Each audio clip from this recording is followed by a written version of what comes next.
Hola amigos, ¿qué tal?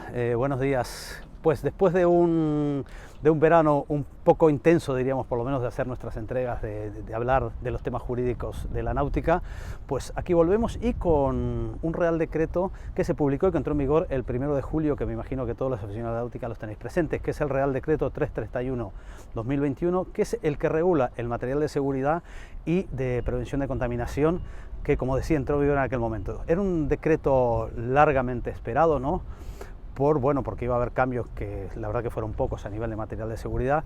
Se iba a regular también, ya decía, el tema sancionador, que luego os comentaré cómo ha quedado según mi opinión, y lo que se hablaba mucho era que se iba a aplicar, diríamos, esta normativa, ¿no? Es decir, el material de seguridad, la obligación de tener material de seguridad para embarcaciones extranjeras que, como veremos, en ciertos tipos de embarcaciones extranjeras que están, diríamos, en España, sí que se ha transformado en obligatorio la aplicación de la necesidad de tener material de seguridad que obliga a la norma de que hablaremos, ¿no? Lo que no ha salido, que es cierto que había una cierta duda, es si las embarcaciones extranjeras, con el vínculo de España, que veremos después que se trata de residencia o domicilio, el vínculo que tienen que tener, estarían sometidas a las ITB, es decir, las inspecciones técnicas, que en el caso ha sido que no. Pero bueno, vamos a centrarnos directamente en el Real Decreto, que sustituye a una orden es de la 1144 del 11/2003, que era regulado el material de seguridad. Este es un Real Decreto, es decir, que se ha aumentado un poco la categoría jurídica de la norma, entiendo yo, porque sobre todo, ¿no?, cuando habla de la aplicación de esta a barcos extranjeros, pues se intenta de que es una norma de mayor rango, ¿no?, que después, como veremos, cuando salga también las modificaciones de la legislación marítima que saldrá, que se publicarán, esperemos que en los próximos meses, ¿no?, también habla del tema. Pero bueno, vamos a centrarnos en la norma. Esta es una norma que, como decía, se aplica a todos los barcos españoles, todos los barcos de 2,5 metros a 24 metros, ¿no?, abanderados en España, que es decir, que tienen que tener el material auxiliar que se establece aquí y tener también el material de lucha contra contaminación. Se aplica también a los barcos comerciales, ¿no?, que de alguna forma operan en aguas españolas, es decir, los barcos de charter, por decirlo de forma sencilla, ¿no?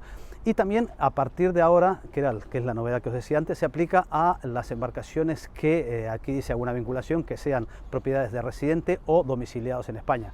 Residente se supone cuando es una persona y domiciliada cuando se trata de compañías, ¿no? Entonces, aquí hay varias cosas, ¿no?, sobre este aspecto, ¿no?, que tenemos que deducidar. Primero, si la validez, diríamos, de esta previsión, ¿no? En principio hay que tener en cuenta, ¿no?, que diríamos, en el mar territorial, es decir, hasta las 12 millas, el Estado, en este caso España, es soberano, ¿no?, de hacer sus regulaciones, cumpliendo siempre, desde luego, los convenios internacionales, ¿no? Porque existe un derecho que se llama el derecho a paso inocente, que quiere decir que por estas aguas cualquier barco de otra bandera podría navegar. Esto está todo regulado en la Convención de Montego Bay sobre Derecho del Mar, y una de las cosas, hay un artículo que es el 21 que de alguna forma hace referencia a lo que estamos hablando, es decir, de si un Estado ribereño puede exigir, en este caso, ¿no?, como se está exigiendo, que se ponga un material de seguridad.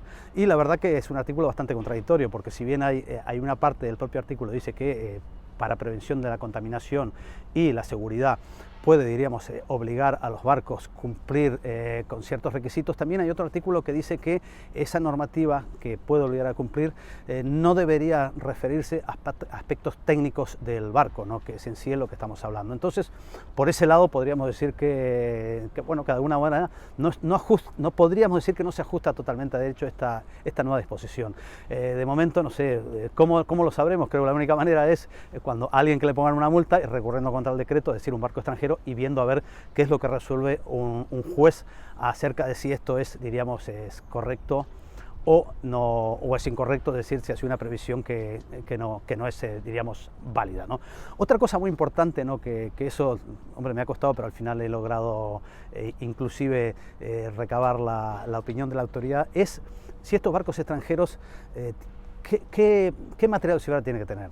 ¿Sabes? Porque el material de seguridad que tú tienes que tener a bordo depende de la zona de navegación, que hay 7 zonas de navegación, la 1 ilimitada, la 2 hasta 60 millas, la 3 hasta 24, la 4 hasta 12 millas. Entonces, claro, un barco extranjero, porque evidentemente este decreto se debe cumplir cuando se navega en aguas territoriales, ¿no?, que es lo que dice ahí, ¿no?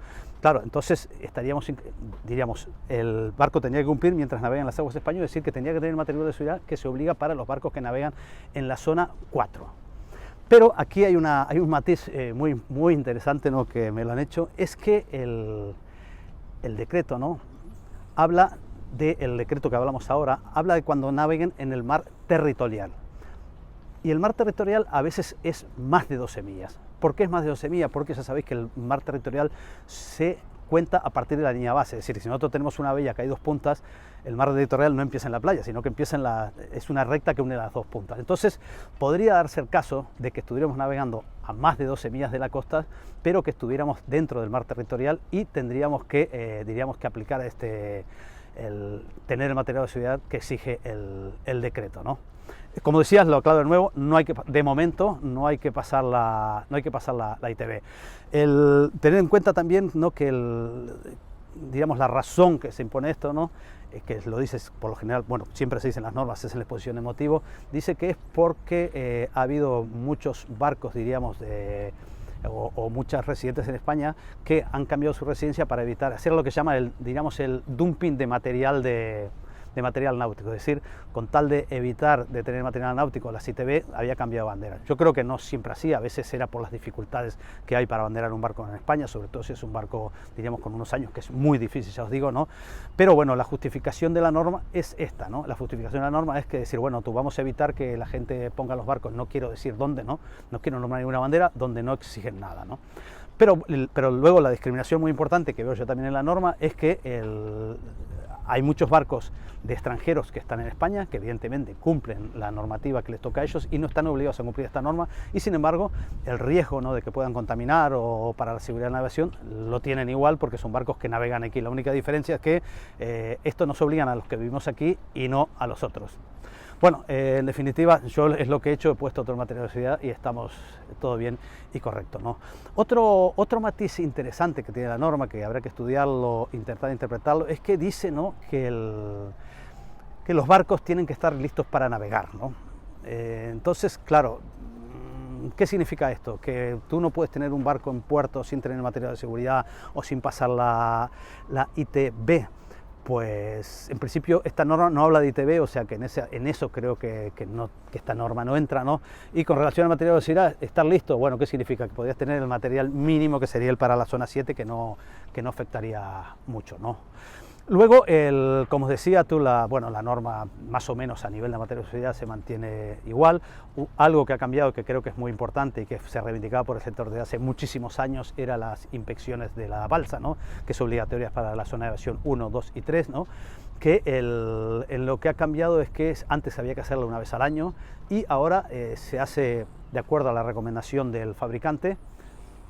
Pero también hay que tener en cuenta que la balsa tiene que estar homologada, es decir, que no vale comprarse una balsa ahí por Amazon, no, la balsa tiene que estar homologada por Marina Mercante. Una balsa homologada y luego se siguen las recomendaciones de Marina Mercante, excepto que fuera el caso que es un barco comercial, es decir, un barco de alquiler, lista secta, de charter o extranjero nacional, que en este caso la inspección debería hacerse cada 2 años. Y casi, bueno, lucha contra la contaminación, ya sabéis que ya era obligatorio y bueno, y se confirma, ¿no?, la necesidad, ¿no?, de que todos los barcos, viejos o antiguos, tengan mecanismos para retención de las aguas sucias o desmenuzado o desinfección, pero todos tienen que tenerlo. Está claro que a partir de ahora también nacionales y extranjeros, aunque también antes los extranjeros debían tenerlo porque es una normativa que trasciende a la normativa española. Y finalmente, lo que os decía respecto a las sanciones, ¿no? Antes, ¿no?, cuando, no sé, cualquier infracción, diríamos, con un barco de recreo por falta de materia de seguridad o lo que fuera, esto siempre diríamos, la cuantificación de la sanción aparecía en la ley de Puertos de Estado y Marina Mercante, ¿no? Claro que es una ley que evidentemente está referida a barcos mercantes, ¿no? Entonces, claro, las horquillas del procedimiento eran muy amplias, ¿no? Te podían decir, no sé, falta de materia de seguridad podía ser desde 0 a 120.000 euros, claro. Entonces era diríamos, la posibilidad de que en este caso la administración pusiera la multa, pues era muy amplia, entonces a veces te causaba, bueno, mucho desasosiego porque no sabían que te iban a cobrar y iba a tener que vender el barco para pagarla, ¿no? Ahora lo han regulado, ¿no?, específicamente, entonces te ponen, no sé, te falta una bengala, 150 euros. Estoy diciendo, no lo quiero leer, o sea, cada cosa específica ponen una multa específica, ¿no? Claro, es cierto que la inseguridad jurídica que había antes ha desaparecido, pero bueno, ahora lo que tenemos seguridad es que por cosas muy pequeñas, ¿no?, sobre todo si lo comparamos con las multas que ponen en tráfico, ¿no?, Yo no sé si a ti, no lo sé, pero si tú te falta el chaleco este amarillo de tráfico, te va a tener una multa igual de 150 euros. Bueno, en náutica, por cualquier cosa que te falta, pues las multas son, si vas sumando tú, no sé, faltarle el espejito señales, 150 euros, ¿no? Claro, imagínate, ¿no? Si vas sumando, pues la multa sería importante. Bueno, pues por hoy ya está, creo que no hemos olvidado de nada y yo creo que la próxima nos tocará para hablar sobre la nueva regulación que hay sobre las embarcaciones clásicas o de época, que ha salido un nuevo decreto, ¿no?, que las regula. Habrá que estudiarlo bien y ver si, bueno, si es realmente lo que queríamos y lo que necesitamos. Vale, bueno, hasta la próxima y ya nos iremos viendo más frecuentemente. Chao.